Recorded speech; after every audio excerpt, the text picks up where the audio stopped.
Muito bem. Começa mais um BTcast de número... Nossa, isso ficou muito Bibotalk. Eu queria demorar um pouco mais para falar de Chosen, porque queria elaborar um vídeo mais trabalhado para pontuar essa obra, levantar pontos com os quais eu concordo e discordo, discutir como ela é feita e como a história é contada, entre outras coisas do tipo. Mas atualmente as pessoas perderam a mão na hora de criticar a série como um todo. O que mais se vê são pontuações aqui e ali de cristãos falando sobre a obra. E mesmo que haja algumas críticas pertinentes, que eu até vou acabar citando ao longo dessa conversa, a maior parte delas é muito emocional. E algumas até carregam consigo um cunho espiritual de direcionamento divino. O Espírito me revelou para não assistir. E bem, como chato que sou, vou fazer a minha parte de criticar os críticos. E também vou falar um pouco do que percebo sobre a série. Então, se você não me conhece, eu sou o Paladino e você está no Um Cristão Geek, onde cultura pop e teologia andam em unidade. E esta é outra conversa franca do canal.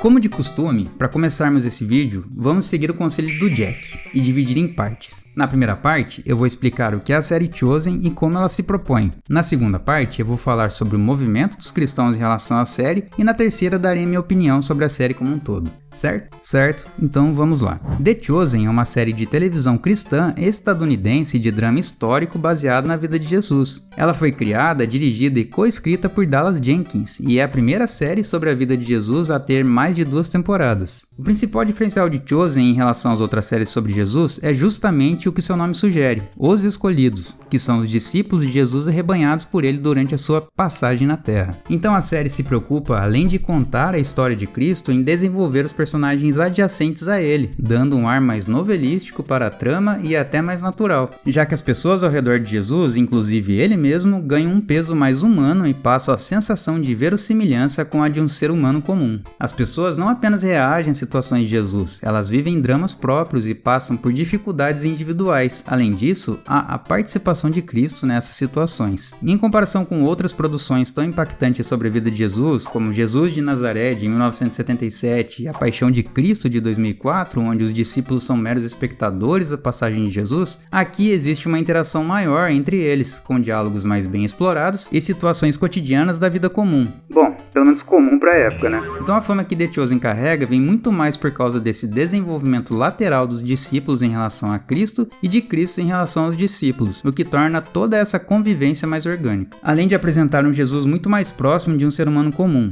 Claro que, aqui, dadas suas devidas proporções, mas sobre isso eu comento mais adiante. Então, até aqui, pontos pra série. Agora vamos falar sobre como o mundo cristão a recebe. Como assim, Paladino? O que a mundo cristão tem a ver com isso? Não, mundo cristão. O mundo.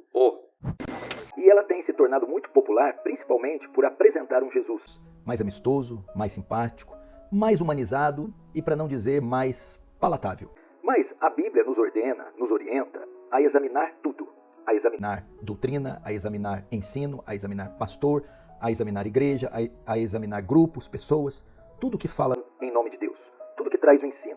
E uma coisa que me chamou a atenção é que o Jesus de The Chosen agrada católicos romanos, agrada a seita dos Mormons, que acreditam que Jesus e Lúcifer são irmãos, agrada ateus, agrada testemunhas de Jeová, que não acreditam que Jesus é Deus, e agrada seculares progressistas, que acreditam que Jesus foi um símbolo do socialismo. Será realmente que esse é o verdadeiro Senhor Jesus, como relatado fielmente na Bíblia?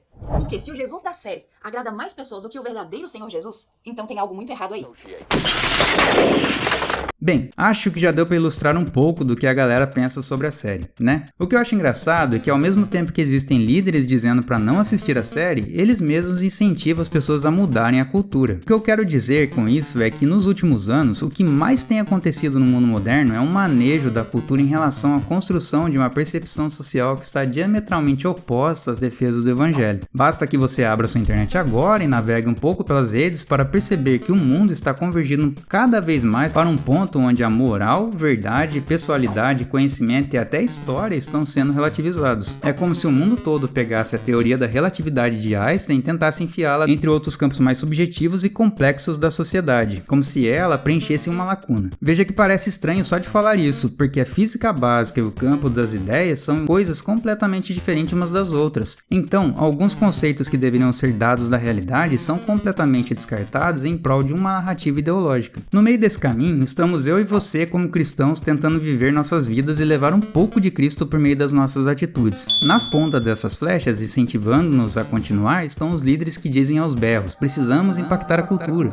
Só que aí, meu calabreso, eu te pergunto, como vamos impactar a cultura se, quando algo mais próximo do que nós acreditamos aparece, em vez de abraçarmos a ideia e ajudarmos a divulgá-la, nós a expulsamos e rejeitamos em prol da santidade de servir a Deus, hein? Me diz como? Olha, eu até entendo alguns argumentos que são levantados, e é claro que precisamos ter muito cuidado ao aproximar a história factual da história cinematográfica. São coisas completamente diferentes. Estudar a história por meio de documentos oficiais é diferente de aprender sobre ela assistindo uma série ou um filme. Mas acontece que The Chosen nem se propõe a isso. Esse movimento acontece muito mais da nossa parte do que da parte deles. Numa entrevista, o próprio diretor disse que contar a história de Jesus é difícil por causa da reverência e do cuidado que se precisa ter em relação à história que está sendo dirigida. Porque ela, além de representar algo na história do mundo como um todo, ainda tem o quê espiritual e transcendente, ou em termos mais simples, você está mexendo com a história do Filho de Deus. Então, os produtores já têm consciência de que é preciso cuidado para desenvolvê-la, por causa da confusão que as pessoas podem ter na hora de separar o que é fé e o que é entretenimento. E aqui, dá até para trazer isso para a nossa realidade de criadores de conteúdo, já que muitas vezes criamos cenários e ambientes que podem influenciar as pessoas a terem uma leitura errada sobre a passagem bíblica ou interpretação das escrituras. Então, no fim das contas, nós, além de tudo, também criamos entretenimento, dadas suas devidas proporções, claro. Da mesma maneira como pegamos elementos da cultura para criticar, estudar e analisar segundo a palavra de Deus, seja um filme, livro ou um vídeo do TikTok, ao fazê-lo precisamos ter cuidado para não fazer uma interpretação errada do cenário de modo que leve as pessoas a terem uma visão distorcida sobre algum assunto. É verdade que alguns filmes, principalmente os hollywoodianos, querem passar a todo momento uma visão de mundo muito própria e relativa, e nesse sim nós precisamos ter muito cuidado para não validar achando que estamos interpretando segundo a palavra de Deus. Agora, obras como as de Tolkien, C.S. Lewis e tanto outros autores menores que falam sobre Cristo como elemento mais próximo da cultura, nosso cuidado deveria ser apenas em separar o que é fato do que é conto, e isso vem de um estudo mais minucioso e cuidadoso da obra em relação à fé que professamos, não criando um muro que separa o cristão da cultura como se esse ascetismo defendesse alguma coisa ou até evitasse. Poxa, lá atrás ouvimos que devemos impactar a cultura e transformá-la, e quando surge algo tentando fazê-lo, é assim que a gente reage? Vamos dar uma revisada nisso aí, né? A quantidade de cristãos batendo em séries que falam de Jesus porque elas não são iguais à Bíblia é absurda. Séries de TV e filmes têm uma linguagem muito própria para revelar e contar histórias, e elas não se propõem, a não ser que sejam filmes de selo gospel, que são quase pregações, né? A pregar o evangelho como uma coisa literal. Elas precisam conquistar as pessoas e convidá-las a acompanhar o andamento da obra. Por isso, algumas coisas aqui e ali soam diferentes, e cabe a nós, cristãos, analisar e ensinar sobre isso. Não repudiar isso. Quer que alguém aprenda que algo é errado, ensine o correto, mas não despreze o objeto do ensinamento. Se fosse assim, Deus não tentaria mais de uma vez ensinar a gente o caminho da santidade, porque volta e meia nós estamos aqui insistindo no erro.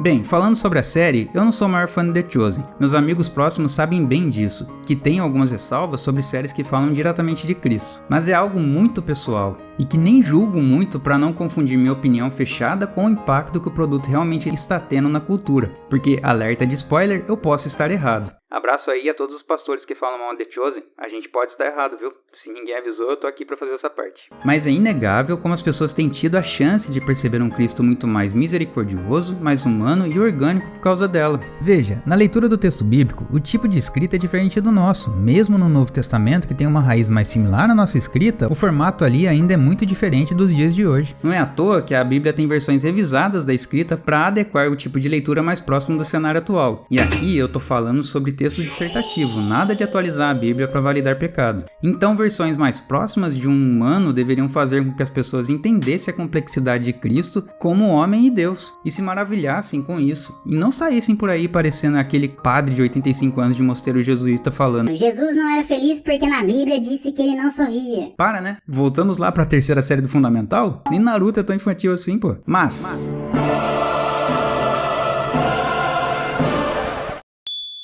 E aqui vem a parte do vídeo que eu falei que ia fazer uma crítica. A única coisa realmente válida nisso tudo é a confusão que o crente faz na hora de misturar a ficção com realidade. Gente, olha, The Chosen, por mais bonito que seja, é uma série ficcional. Ela tem elementos da verdade, mas não é a verdade em si. Então, na hora de assistir a série, encare como tal, como uma série. Ela é uma ferramenta que a gente tem para falar de Cristo, para apresentar às outras pessoas algo mais próximo do que seria uma história saudável que apontasse para Cristo. Mas ela não é o Evangelho. Ela não fala com a autoridade do Evangelho e ela não deve guiar ninguém como Evangelho. E ainda tem essa coisa absurda de gente falando que tem cristão que ora com a imagem do autor na cabeça ou dos atores antigos como se ele fosse uma face de Cristo. E que isso quebra o primeiro mandamento ou o segundo, tanto faz. E aqui eu acho que isso é só histeria de alguns e nem reflete a realidade da maioria. Mas se esse é seu caso, por favor, né? 7 dias ajoelhado no milho e 3 rosários por dia. Quem fez salesiano sabe do que eu tô falando. E, enfim, pra fechar, pastores, líderes e governadores do mundo gospel, usem The Chosen para aproximar as pessoas de Cristo. Não tenham preguiça de analisar a série, façam de uma maneira que ela chegue a mais pessoas e que chegue com a qualidade que vocês acreditam que tem que ter. E isso só acontece quando a gente faz aquilo que se propõe, que é analisar e interpretar a cultura. E povo, assistam a série como série, né? Sem misturar as coisas. Nós já temos a verdade que deve guiar a nossa vida por meio do Evangelho. Usem então esses elementos para tornar a presença de Cristo mais próxima das pessoas que não conhecem a fundo. E melhor do que isso, consumam com maturidade para que a nossa vida seja um testemunho real da nossa fé em Cristo e que a gente aprenda de uma vez por todas o conselho de Paulo, que se tivesse vivo já ia estar mordendo as costas uma hora dessas. Analisem todas as coisas, retenham o que é bom.